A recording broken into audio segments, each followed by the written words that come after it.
It's Julia Renee. And Kendall Aaliyah. Welcome back to the Know Your Power podcast. What's up, guys? What's up, guys? Hi. Welcome back to another episode of the Know Your Power podcast. It is weird not using headphones. I feel like I can't hear you. I feel like we're not recording. Like it's weird. So we're in a new studio.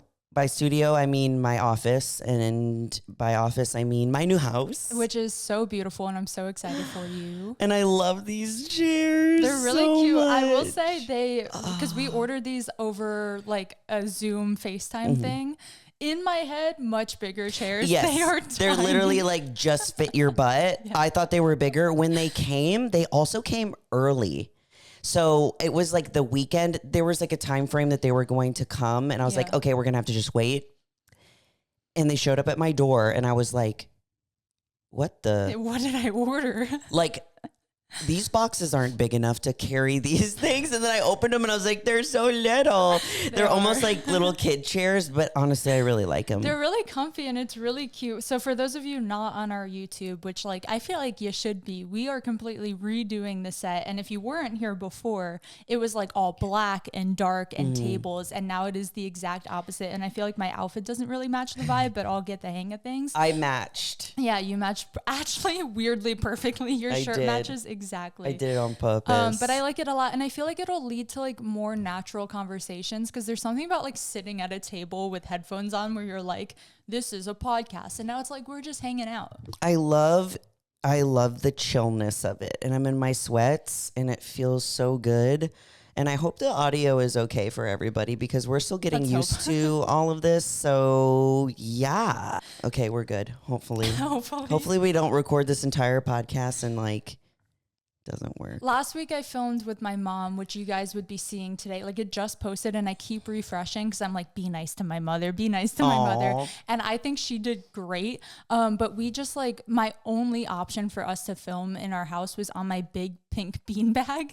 And it was like the coziest of energies, but also like, I noticed without the headphones, I talk over her a lot. So if I ever do that to you, just like no, I do out. that a lot. And it's so funny because I was going to mention this in like an other podcast, but I answer all of the comments from our YouTube channel and stuff like that, and our Instagram. And somebody left a YouTube comment and was like, Julia interrupts Kendall all the time. And I'm like, yes, I do. I want you to know that like did something to my ego because I feel like I interrupt you all the time. So I was like, thank goodness. I was like, yeah, I know that. Yeah. I was like, I'm just glad it goes both ways. If it's always like just one over the other, then I could see it being like frustrating to listen to. But I feel like I interrupt you just as much. I notice it. I don't notice it when I'm having conversations, but I'll notice it when I'm listening to other podcasts because I listen to it in a sense of like, but I really wanted to hear what that one person was going to finish saying. Yep. You know, but then when you're talking, you're like,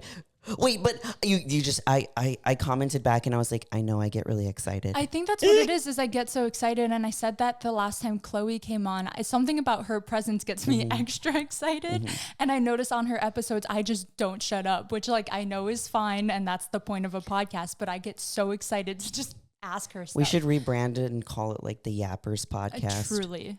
Yappers. Truly. Yapping. Girls who yap. The Yappers. The Yappers. Also, someone made a comment about where's Chloe going to go? And I was like, big facts. I don't know. She'll just sit on my lap. Yeah. So I was like, we need to either get like a third chair and like put her in the middle. We're going to have to figure it out. Everything's She'll a work just in sit progress. on our desk. She just sits right here and just we'll figure it talks. out. Even if we could all move to the floor for an episode. It's not going to kill us to like Honestly. lounge on the ground.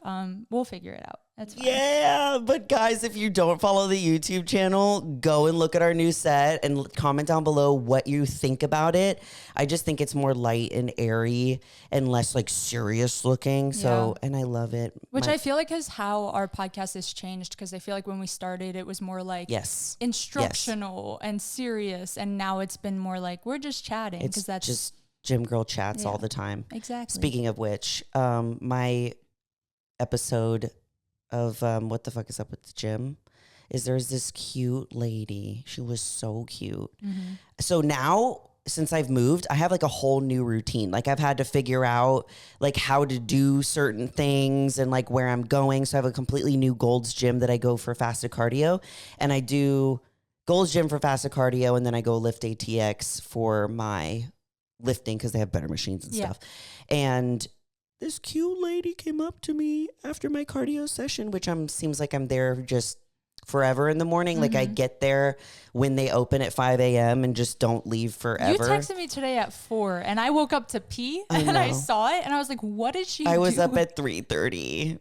I think I was like going to bed at like 2:30. So we just missed each other. Yes. And that's what I thought when I text you. And I was like, I bet Kendall has only been asleep for like an hour. And I'm like waking up and ready to go. I can't sleep. I fall asleep on the couch every night. Like as soon as Zach puts something on the TV, I'm like out. Yeah. I've watched half of like 5 movies lately, and I'm getting to the point where I'm just utterly fatigued and exhausted. Yeah. And I took a nap for the first time yesterday in forever. When I need to take a nap, I know something is up. But that's the whole... I mean, you've been prepping for a while now, so I don't blame you. I feel like that's normal. And I feel like, granted, I see you usually in like the morning time, but your energy seems really high. Yes. So that's why I was asking you like, how are you doing this prep? Because you seem really good. Yeah, I seem great, and I think I am great. Yeah. That's the thing. And I honestly, this morning was one of the hardest... I love doing my cardio. Like, I never not enjoy it. But this morning, I was feeling it like normal people would feel it.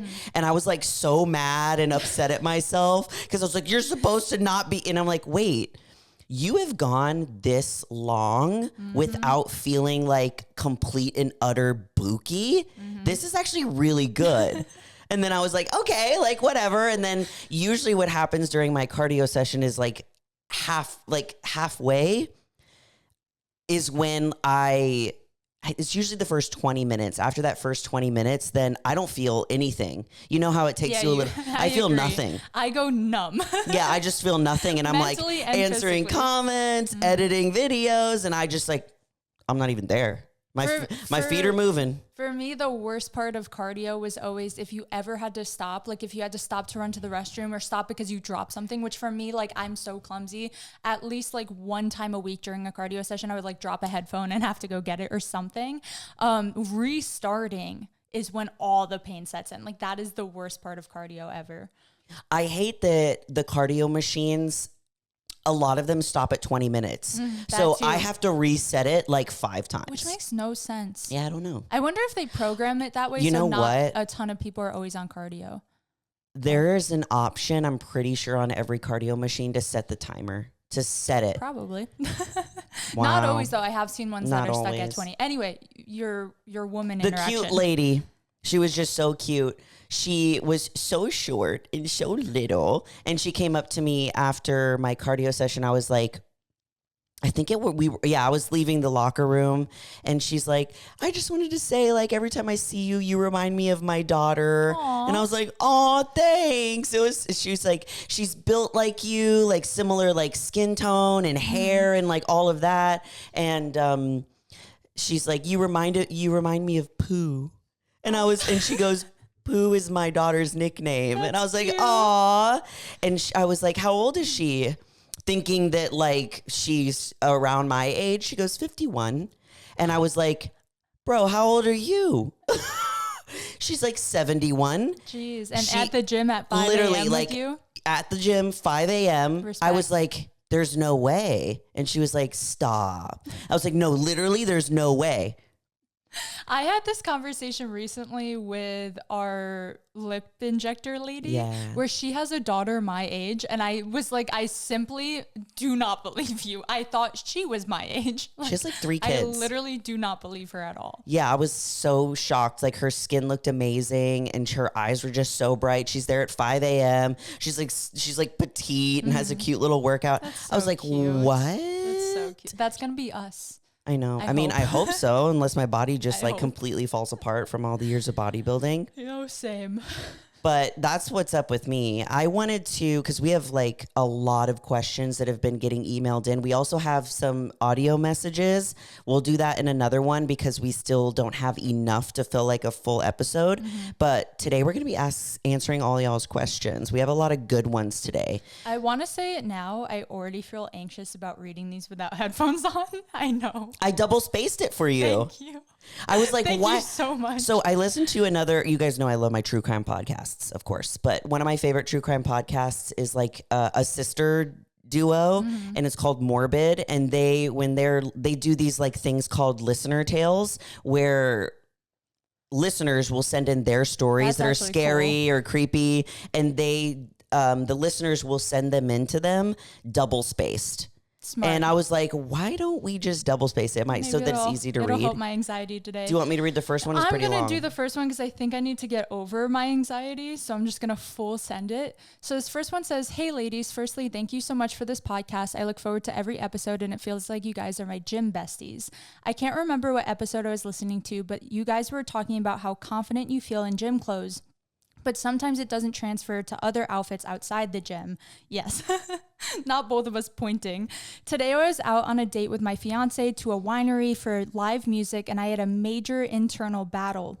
I started comparing myself to other people, which I know I shouldn't be doing, but it was so internally frustrating that I can go from feeling so effing confident in the gym wearing a sports bra and shorts to feeling so unconfident when I'm out in public." I feel like you are speaking to my soul right now. "My physique doesn't look like I train when I'm outside of the gym. It's incredibly frustrating. Mentally, I see myself as a bodybuilder because I know how hard I train and manage my diet, and then not physically seeing the transfer, even though it's been a few years.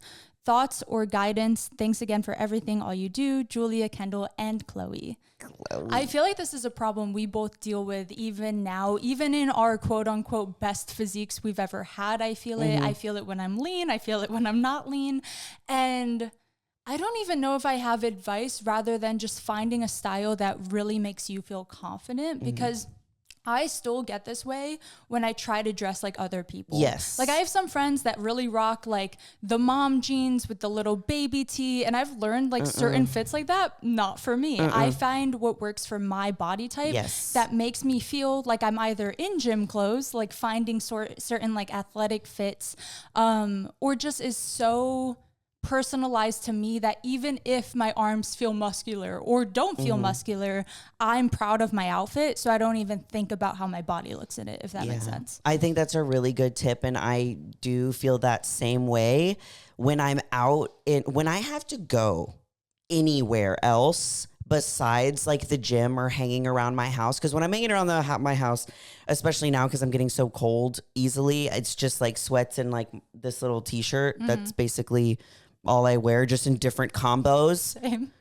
It's just, I was going to say for me, it's these athletic skirts. I own so many athletic skirts because it gives me the feel of like I'm dressing a little nicer than gym wear, but I'm still in activewear, which is my comfort zone. Yes. So that's like another piece of advice is like brands like Halara, or there's some Amazon brands out there that have activewear pieces that don't really look like activewear that you can dress up to almost like disguise the gym wear of it all. Like one of my favorites to do when I want to still feel comfortable with like my body and going out in public, but like look like I'm dressed up, is to wear one of those workout dresses.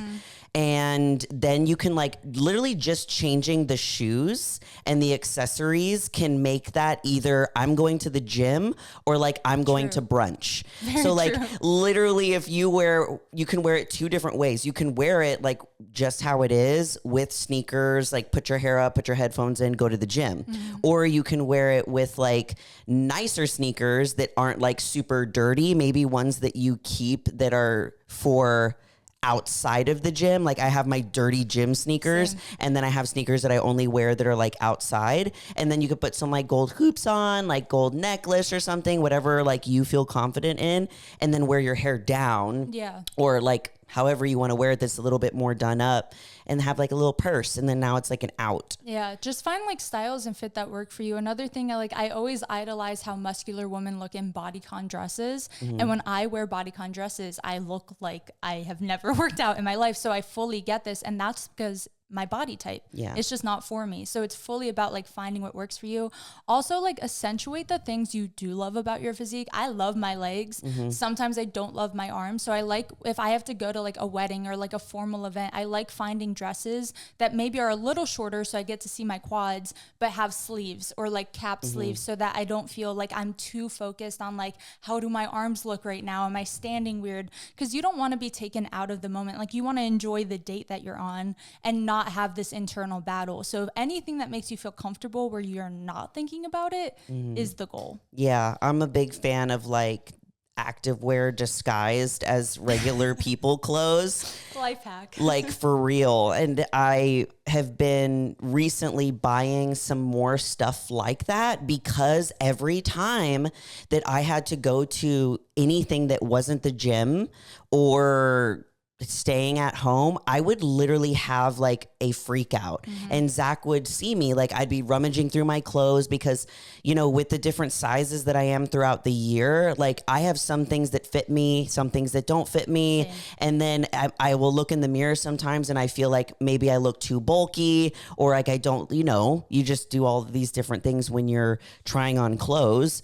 So I've been like, okay, I need to find a solution to this. And I think buying clothes that you feel comfortable in that doesn't look like anybody else is like the biggest thing. That's my favorite. Yeah. So I can completely relate to that. Like, I think everyone that listens could too, because we all get that way, like in or out of the gym, where just certain times you're like, I am not rocking with my physique right now. And it's not because of your actual physique. It's because of the outfit you're in. And like when you are a gym girly, like you get to know what you like in gym clothes and you kind of forget to know what you like with normal clothes. Like I think that was the biggest thing for me. It was like, oh my God, I forgot how to dress normal because I had been focusing so much on like these cute gym fits that I like. I used to literally, I was going to go to school for fashion design. Like I got accepted into schools to go for that. Sick. Yeah, I was the vice president of the fashion club in high school, and we put on fashion shows and I would make clothes and like I'd have models that would wear them and stuff. I've never heard this. Yeah, That's I was sick. super into like fashion. I would always get made fun of like the quirky outfits that I would wear to school and Who stuff. cares? But so I like knew how to do it and I just forgot. Yeah. Like, because I was like, I'd rather buy gym clothes than anything. And that's usually what I do. But so we relate. We and relate. We see you. Okay, the next one says, first off, I just want to say that I love your podcast so much. I binged all the episodes after I found it and look forward to the new episodes. I really appreciate all of your information you give you listeners and have learned so much from you. My question for you guys is, what is the best way to go about a body recomp? I'm 31, 5'3", and about 145 pounds right now. I've been working on building a healthy relationship with food after dealing with some disordered eating patterns. 3 years ago, I weighed about 90 pounds. I thought I knew how much I was eating as far as calories go, but after tracking for a couple days, I was at about 2,500, which was way higher than I thought. I don't necessarily want to lose weight, but I gained a mix of muscle and body fat. What should I look at doing to burn fat but keep gaining muscle? We usually have 3 days a week. Maybe Don't it's supposed to ask say me. I. Sometimes Or like her 4 and to her work husband. out. I Yeah, don't know. maybe. I push myself to progress with weights and either increase reps or weight. I don't do a lot of cardio and I'm scared to do a mini cut, as my previous disordered eating was that I was going days without eating a meal. And the thought of cutting out food makes me nervous to fall back into those habits. Any tips or advice or what I should do? Is 2,500 calories too high, or should I just start implementing more cardio? I appreciate you guys so much, and you are like the gym, the gym girlfriends I wish I had in my life. Thanks so much for the podcast and all the info.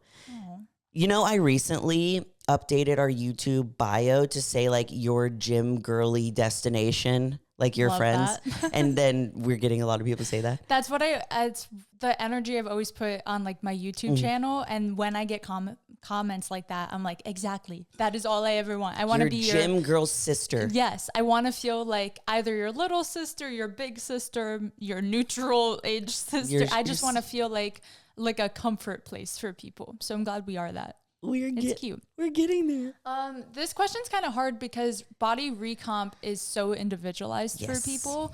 But in the grand scheme of mostly you're asking of like, I kind of want to lose some body fat, but I don't want to do a whole cut.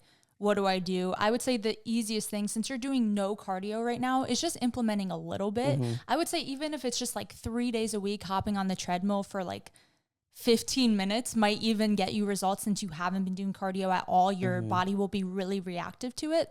And then as that builds up, if it's something you enjoy doing, do more. Go to 20 minutes, 25 minutes, hop on the Stairmaster. If it's something you don't enjoy doing, then you can look at the calorie intake of it all.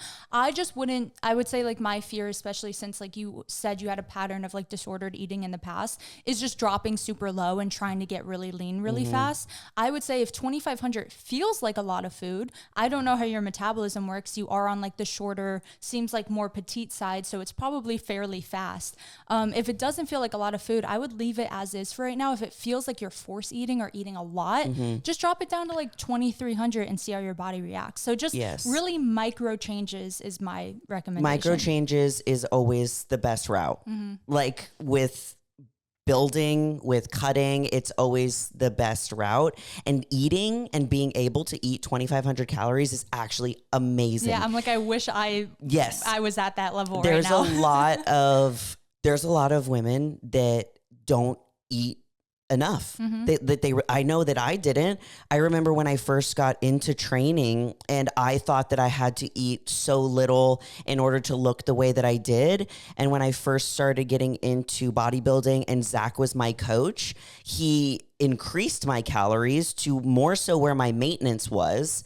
And I ended up losing weight and my body started recomping and my waist started going in, but I had more energy. And that can genuinely happen because you're eating more food, which you're going to have more fuel to train even harder and build the muscle that you want. So I completely agree with you. Yeah, I think that just tiny changes and see how you feel. And if it doesn't feel good, go back to where you're at. Cause it's not like you're in a bad zone right now. Oh yeah. But yeah, I would say like light cardio, maybe a mild calorie drop. Definitely no need to drop to like 1,500 calories, especially if your metabolism is that good right now. Yeah. Why not continue nurturing that?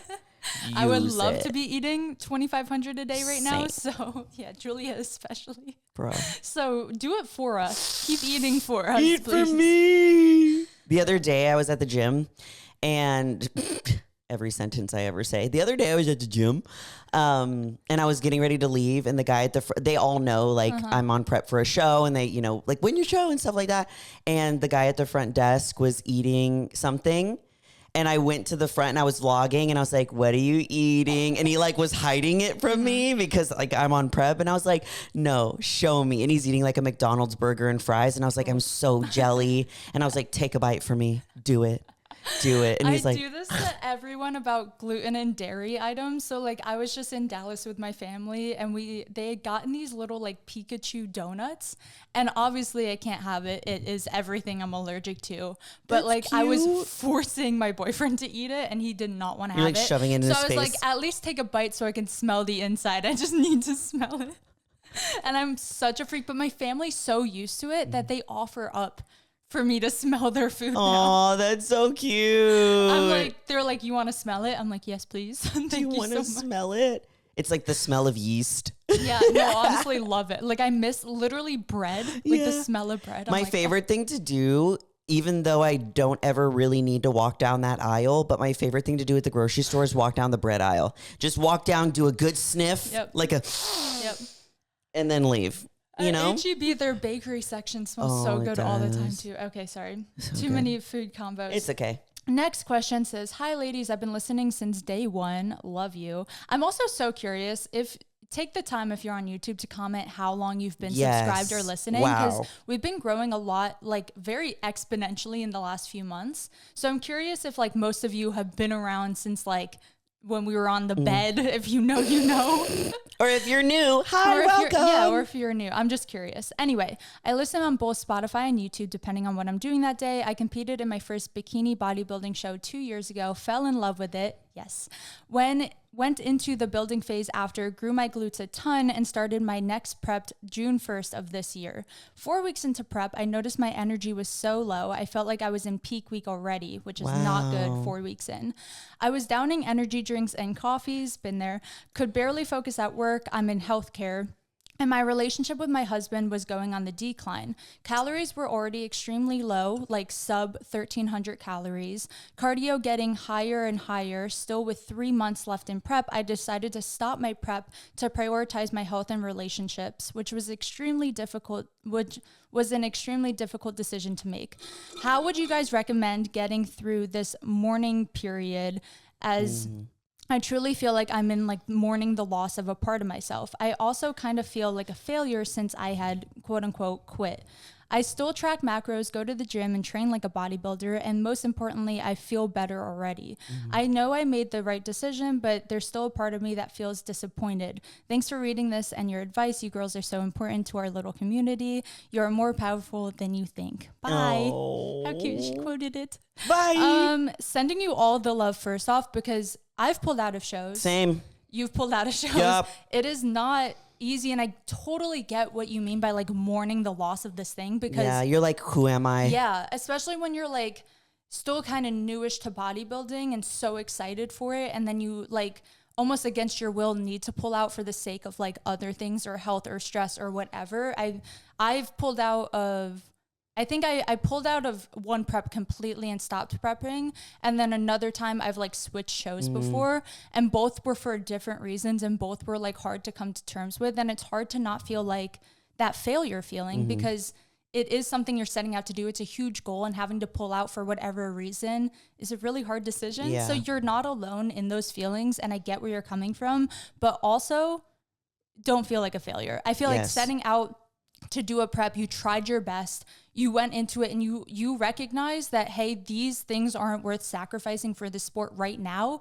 The sport's not going anywhere. Exactly. If you heal your body's metabolism and get to a place where maybe you could eat a little bit more so your energy levels could be a little bit higher, the stage will still be there, and you can still prep in the future. It also seems, and this might be just me assuming, so don't take any of this to heart, that your coach cut your calories way too fast. Yeah. Granted, I don't know what your physique looked like. Sometimes coaches will do that when you have a significant amount of body fat to lose, and they're afraid that you won't be ready in time, to where they cut them very drastically at the beginning. Then they start to refeed you a little bit and increase them, then cut them again. So that's a lot. Like usually within the first month, your calories shouldn't be that low. Yeah. Your cardio shouldn't be that high. So I can understand why you were feeling utterly fatigued that first 4 weeks, because you might also have been thinking during that time, like, okay, if this is how it is, like right at the beginning, I can't feel this way the whole time. And I completely get that. And I wanted to touch on the topic of like the relationship aspect of it, because every prep that I have had, like, there's some sort of part of my relationship that suffers a little bit, and relationships because of bodybuilding. And it's not, okay, maybe I want to reword this. It's because of me, because at the end of the day, I'm the one who's choosing to do bodybuilding. But I even called off of my an engagement that I had my last show in 2022, like all of these things. And I've had to learn how to be a better partner when I'm in prep, because I'm blessed to have a partner that is very supportive, and he understands, because he was a bodybuilder, he was a bodybuilding coach, and all of that. But like you said, at the end of the day, it's not worth like losing your friends, your family, really, really harming your health. It's not worth it. Yeah. So you're actually not a failure. You are doing the best thing that you can for future you. Yes. Because future you is going to realize that making this decision right now was actually in your best interest. And I have a lot of people that have been, messaging me about last year. I was supposed to compete last year in 2023, and I pulled out and decided not to, because my body wasn't responding the way that I thought it should. My mental health wasn't, like, I wasn't like depressed or anything like that, but I just wasn't focused. It seems like I wasn't ready to prep again. And everyone now this year, with seeing like just how my energy is different, you know, how my physique has changed and all of that, they're recognizing that that was the right move for you. So I'm telling you that maybe next year when you're competing, you're going to look back at this year and be like, that was right. It wasn't like a setback. It was a set up for this ultimate future physique. And just because you don't compete and step on stage doesn't mean you're a bodybuilder. Being a bodybuilder is not just about competing and the trophies and all of that. You're already doing all of the actions that a bodybuilder would do. You're still doing them. You're hitting your macros. You're lifting. You're still acting as if you are a bodybuilder. So if you just detach from a bodybuilder means I'm stepping on stage every single year, you're still a bodybuilder. I was going to say that too, because obviously we don't know what situation you're in right now. Maybe you made the decision of like, I'm not competing ever again. That also doesn't mean that you're not still an athlete and still a bodybuilder. Like I haven't competed in several years. I do think I will again in the future, but probably not for another like year and a half, 2 years. And I still train the exact same way minus the Stairmaster that I did when I was actively competing. It doesn't, like what you're saying, it doesn't take away any label that you have. If anything, you gave yourself that label once you stepped on stage, but you were training for it far before then too. So you're still training for it right now. Like like you said, you're doing all of the things that you need to do that a bodybuilder would do. And the time that you build your physique, the best physique, is in the off season. The on season wouldn't be possible if it wasn't for the off season. So the off season is so important because you have more food, you have more fuel, you have, you know, more time on your hands. You can progressive overload. You can really build on those areas. So taking time off for a bodybuilder is honestly one of the best things that you can do for your metabolism, for your mental health, and for having a better physique next time you step on stage. So all of this is really good. And we applaud you for making that really hard decision. So just know that like your whole identity doesn't have to be being a bodybuilder. You know, you can still, you know, be one and act like one and do all of those things, but you're more than that. Don't forget that. Amen. I also want to say one last thing before moving on to the next question. What you were saying about the coach, I would talk to them like now being removed from it in your off season and maybe ask what their plan was or like, why were you so low? Or maybe you already know and maybe just assess that before starting your next prep, either with this coach or with a new coach. Or if you're prepping yourself, again, we don't have like all of the details, but figuring out like, why was it like that? Why were my energy levels so low? Because you probably had to do the same thing last year when you were like, why is my body not responding how I expect it to? And that means going into this year, you had a better plan because you're like, oh, I figured all my shit out. You know? And there's something that my coach, like he explained to me, and it's, what is it called? Oh my God. It's like, it's like dieting adaptation or I'm saying the wrong thing, but it's something similar to where the more frequently that you are in a deficit, the harder it is for you to lose the body fat. So that's what happened to me last year because I had been in prep pretty long for 2022 to do my pro debut. And then went into 2023, which isn't that long because if you think about it, when you step off a stage, it can take, especially women, anywhere from 4 to 6 months to regulate their hormones, maybe even get their period back. And that's just to get you to baseline. Now we have to start increasing your calories, get you back to maintenance level and feeling 100% good again. That takes time. But if you interrupt that process and begin dieting again, which is what I did in 2023, it doesn't work as good. That's why I right now feel like I've had the best physique that I have ever had. I agree. Because like the first time that I dieted, that was the best physique that I had ever had. When I won my first 2 shows, and then the shows that I did after that, even though they got me my pro card, I don't believe that my physique was as good because of I was just continuously dieting. And my body was tired and fed up. And I took a whole year and a half off. And now my body's like, thank you. We're ready. We can do this again. We're ready to push again. So I just, very true. wanted to say that. Yeah. Did you read the last one or did I? I read it. Okay. Do you read the super long one, please? This one's crazy. Let me take breaks as take needed. a big breath. Okay. Hi, Kendall and Julia. I'm going to try to make sure this doesn't get too long. Yeah, right, girl. You did so well. First of all, you two have helped me so much as of late. A few weeks ago, my mindset was not in a great place. My mind, my workouts, my body, and my nutrition were not lining up at all, and I felt very lost in my day-to-day life. I hadn't been on YouTube in a long time and went back to one of Julia's videos, and she was talking about her journaling routine, which I had totally fallen out of. And then a podcast video played after, and I have been listening and re-listening nonstop for 2 weeks now. I'm 35 years old. I do not compete, but for the last 6 years, I've had a coach, and we train as if we would do shows, go through cuts, builds, maintenance, and powerlifting stages. I like challenging myself and what the time in the gym does for me. Yeah. Okay. And right now I am in a hard cut, and the next 20 days will be hard and require a lot of focus on my end. Anyways, with all that being said right now, I'm struggling with my sister. It has taken a long time for my family and friends to understand why I do what I do. But ever since my older sister had her first kid, she now has 2 under the age of 5. Everything I do is never enough. She says she needs help all the time. Parentheses, yes, she is married. Just as I was getting my mindset back on track and getting some new practices in place and redefining my routine, she told me that I am the most selfish person she knows.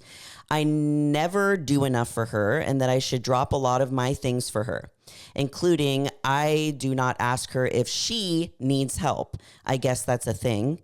One time she told me that I would have to skip my precious meal prep to be somewhere.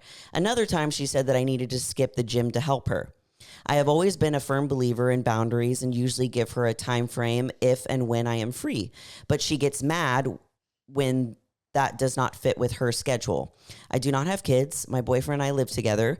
We both have 2 jobs. I work out 6 days a week. She has implied several times that because I am not married and do not have kids, I have more time and there's no reason I should be busy. My boyfriend and I are trying to set ourselves up for as much success as we can while we can.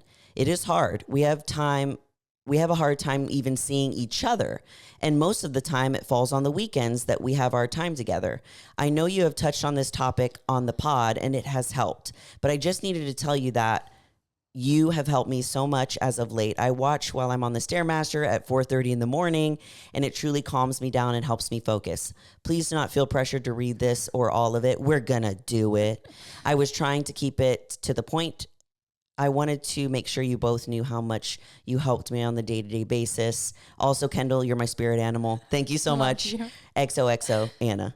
I actually really love how long this is. I'm the type to send a long message and then get self-conscious that it was too long, but we have all the details. Yes, we have all the deets. This was like a Reddit post where like we know all about the poster. Yes. And wow. Yeah, wow. Right? Indeed. I was like, I have to put this one on the pod because wow. This one's tricky because I like to play devil's advocate. We don't have kids either. Exactly. And I'm engaged, but I'm not married. And what I can say too is that I can relate to you and how you and your partner feel right now, because that's what Zach and I are doing right now, to where we're both trying to set ourselves up for success in the future.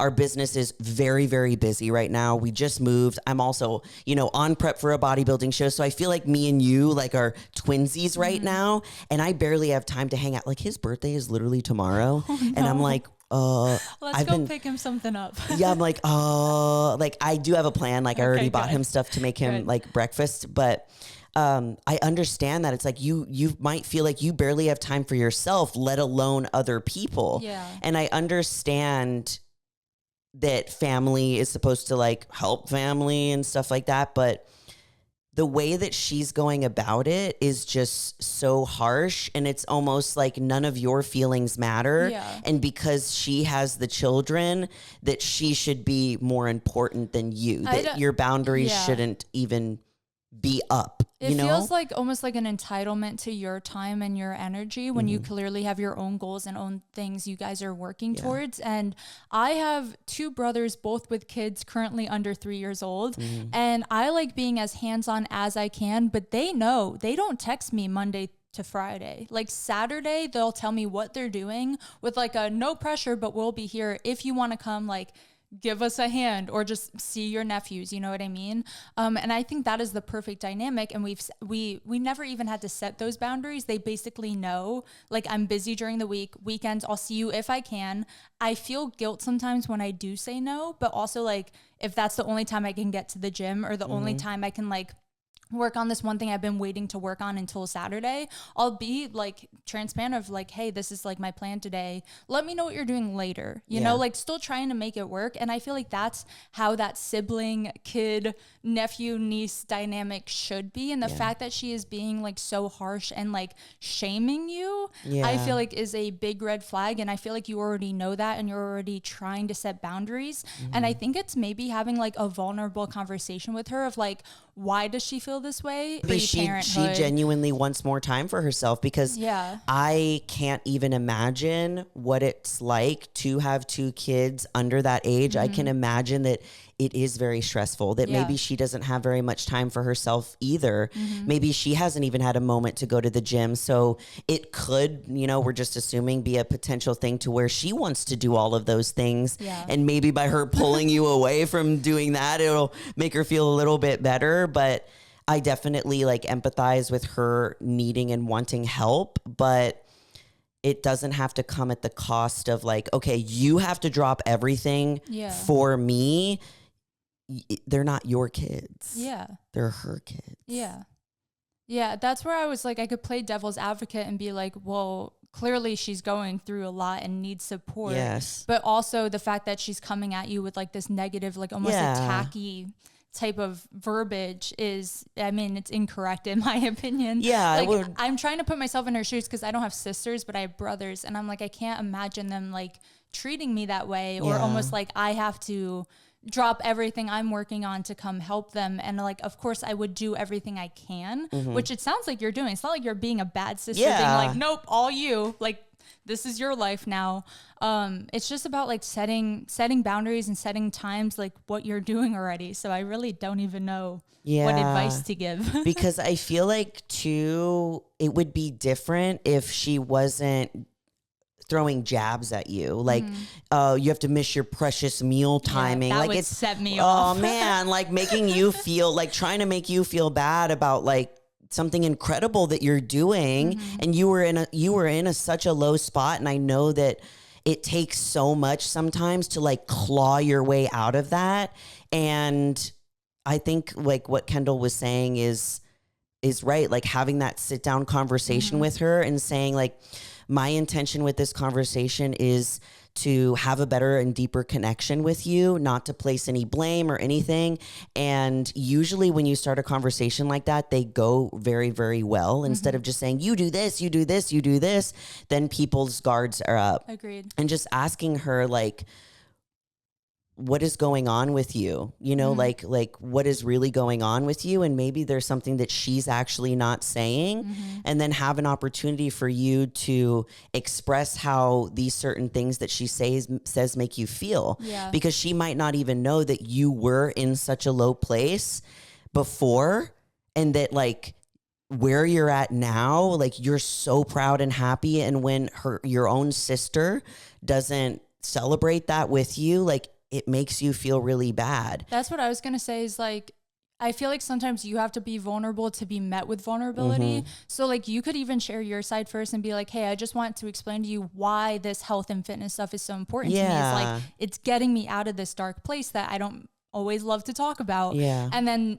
on the flip side, be like, I want to understand like why I guess you are Yeah. You have to word it better than my brain is working right now. But like, why are you treating me the way you're treating me? Essentially is what you have to get to the bottom of. Yeah. Or even just simply being like, these certain things that you have said to me, like, that's why when you say these things, they really hurt me, because this thing that I am doing has brought me so much joy. It has pulled me out of a really dark place. So then when you say these things, like, it really hurts me. Like, can you not do that, bro? Because she might not realize how hurtful it is to you also, because sometimes we receive things like not how they were intended to be said to us, I guess. And I definitely too recommend this book. It's called Set Boundaries, Find Peace. And it's Julia a really good book.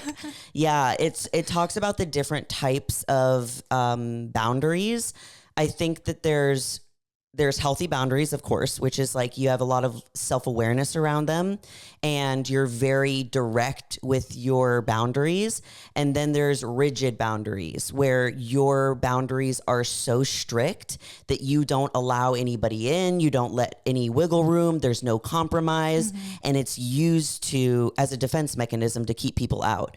And then there's porous boundaries, which are usually the type of people that struggle saying no, that feel guilty when they say no. That was me. That are very vague with their speech. And just to let you guys know, like, when you're honest with somebody and you're truly honest, you are not vague. It is direct. People know exactly what you're saying, and being direct doesn't mean that it's mean. It's just like, or confrontational. Yeah. I was always scared to be confrontational, and I was like, speaking how you feel about something isn't confrontation. It's just expressing emotions and like how you're receiving what's happening. You know? You'll really get a good idea of where that relationship is and y'all's boundaries of how they're going to respond when you do set a boundary.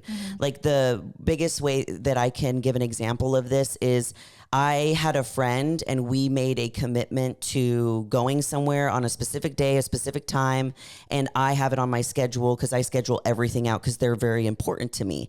And being on time and present is something that's important to me. So we set all of this stuff up, had all of my boundaries set up, and she just didn't even show up. Like, I even went to the place, she ghosted. I assumed that she was going to do this because it was something that had happened frequently. Repetitive. So an example of setting a boundary and upholding the boundary is when she texted me and saying, sorry, can we move it to another day, or can we go a different time? Me not upholding the boundary would have just been like, yeah, sure, let's move it to another time, whatever your schedule works. That's the thing about boundaries, is that you not only have to set them, but you have to uphold them. And when you don't uphold them and you're more, okay, yeah, let's change the time, like, that's fine, then people can test your limits. And they'll know that, okay, well, she said yes this one time. That means I can do it again. Yeah. That means I can do it again. So maybe the boundaries that you're setting with her aren't firm enough quite yet. And it might be difficult because it is your sister. It's like a family member to uphold them. Yeah. So I definitely recommend that book for sure. It taught me a lot. And I was like, oh, wow, okay.